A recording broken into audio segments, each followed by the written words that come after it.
Welcome to Wisdom for Your Day. Get ready for some knowledge from real people with life lessons you can apply to your journey today. Chef José Andrés is a global force in humanitarian aid, but his reach began with a personal necessity, learning to navigate the friction of recurring displacement and the constant search for where he belonged. After moving from the quiet hills of Asturias to the sprawling streets of Barcelona at age 6, he faced the deep-seated emotional challenge of finding his place in an environment that felt entirely foreign. This early cultural whiplash required a rapid adaptation to urban life, forcing him to manage his own perceptions as he balanced his identity between two very different Spains. Later, while serving in the Spanish Navy, he was assigned to an admiral's house. This domestic confinement clashed with his desire to see the world, creating a source of intense frustration. Rather than succumbing to that frustration, he petitioned his superiors to change his assignment, learning to channel restless energy into a more productive direction. These systemic barriers created an internal pressure that forced the development of his baseline resilience. His career path hit a wall in 1990 when he was fired by his mentor, Ferran Adrià, a professional blow that forced him to leave his home country and restart his life in the United States. This failure demanded more than a new job. It required an emotional pivot and courage to set new goals in a culture he didn't know. Years later, standing in the wreckage of Hurricane Maria, he was confronted with the sight of thousands of people without food, power, or a clear way forward. To function in that environment, he had to process the initial shock of disaster and rapidly transition himself into a state of tactical, calm action. Even as his culinary fame grew, he had to work to reconcile his professional ambition with his humanitarian calling, consciously choosing to stay grounded in the dignity of those he served. By learning to regulate these internal responses, from career setbacks to the shock of disaster, he built the capacity to face chaos without being overwhelmed. Once a leader has learned to regulate their internal response, they can begin to build a functional bridge to the people around them. Andrés defines leadership as being exactly 51% empathy, making it the foundational metric he uses to measure his success as a leader.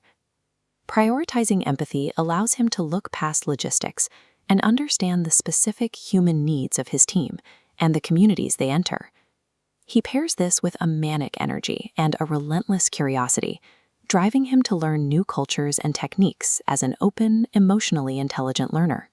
This adaptability allows him to connect with diverse populations through the universal language of food, turning social awareness into a tool for connection. These skills ensure that his leadership is rooted in understanding people rather than just managing them. This collaborative spirit follows an all-for-one, one-for-all philosophy, emphasizing the strength of the group over the individual.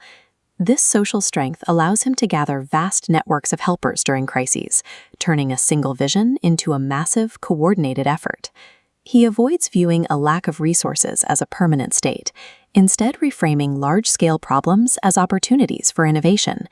Where others might see an insurmountable obstacle in a disaster zone, he visualizes a staircase up, a series of practical steps towards providing food and energy. By combining individual empathy with a commitment to the collective, he converts personal values into scalable action. The final stage of this growth is using that self-mastery to become a mentor who empowers others to take the lead. Andrés practices servant leadership, demonstrating that his primary role is to uplift his team rather than simply exerting authority over them. He instills confidence by trusting his staff with critical responsibilities, compelling them to succeed even in moments when they might doubt their own potential. Influenced by his own mentors, he encourages his students to think outside the box and question established norms without fearing the possibility of failure. This style of leadership creates a cycle of empowerment, where the focus remains on the impact the community can make together. He teaches that empowerment comes from respecting a person's dignity and providing the tools to rise, rather than simply dispensing charity and pity. By framing the work as a calling rather than just a job, he helps students see their contributions as a vital way to improve the world.